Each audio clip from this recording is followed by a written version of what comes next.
sensation romantasy avec du spicy et avec de la mythologie. Tu cherches deux romantasy vraiment extra où tu vas te plonger dans un univers complètement mythologique. Tu vas trouver ton bonheur avec ces deux pépites. Ça commence avec le tome 1 de Underworld Gods de Karina Isle aux éditions Hugo Roman. Dans cette romantasy, on va suivre Anna qui a perdu brutalement son père. Donc elle va aller en Finlande pour pouvoir justement assister aux funérailles de son défunt père. Ça se passe pas du tout comme prévu, le corps de son père n'est pas là pendant les funérailles. Elle va apprendre un très gros secret de famille. Son père était donc un chaman. Il était atteint d'un cancer et donc il a voulu aller voir les dieux pour leur demander de l'aide. Anna va aller faire le chemin pour aller récupérer son père du royaume des morts et elle va notamment faire un pacte avec le dieu des morts finlandais. J'ai adoré cette romantasy vraiment et j'ai trop hâte de lire la suite parce que l'univers est très bien ficelé. J'ai trouvé les descriptions juste parfaites, pas trop lourdes et tout était bien écrit. J'ai adoré la plume de l'autrice. Je me suis prise d'affection pour le personnage de Anna. Les réactions en fait qu'elle avait, je les comprenais complètement. Enfin, elle est très humaine en fait dans ses réactions. Sur la seconde partie du roman, donc on a bien évidemment l'aventure, l'épopée, etc.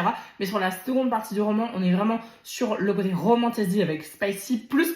Passons maintenant sur Les Dieux oubliés. Donc c'est le tome 2. On peut le clôturer comme ça peut vraiment se lire que one shot et ça j'ai adoré. Le tome 2 s'appelle Poséidon et Amphitrite. Le départ de ce livre m'a beaucoup fait penser à Bridgerton parce qu'on est beaucoup en fait dans des soirées mondaines, etc.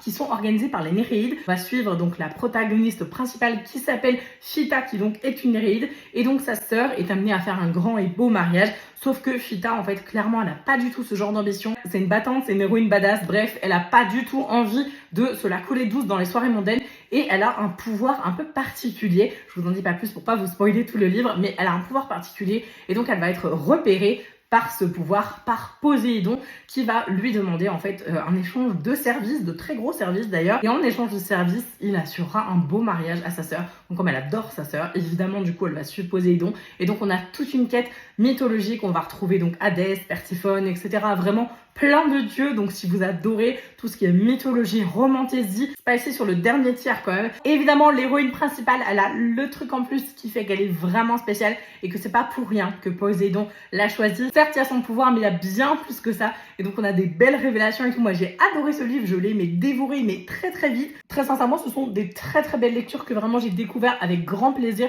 et je vous les recommande si vous avez envie de votre dose de romantasy, de spicy, de mythologie de dieu, vous allez adorer.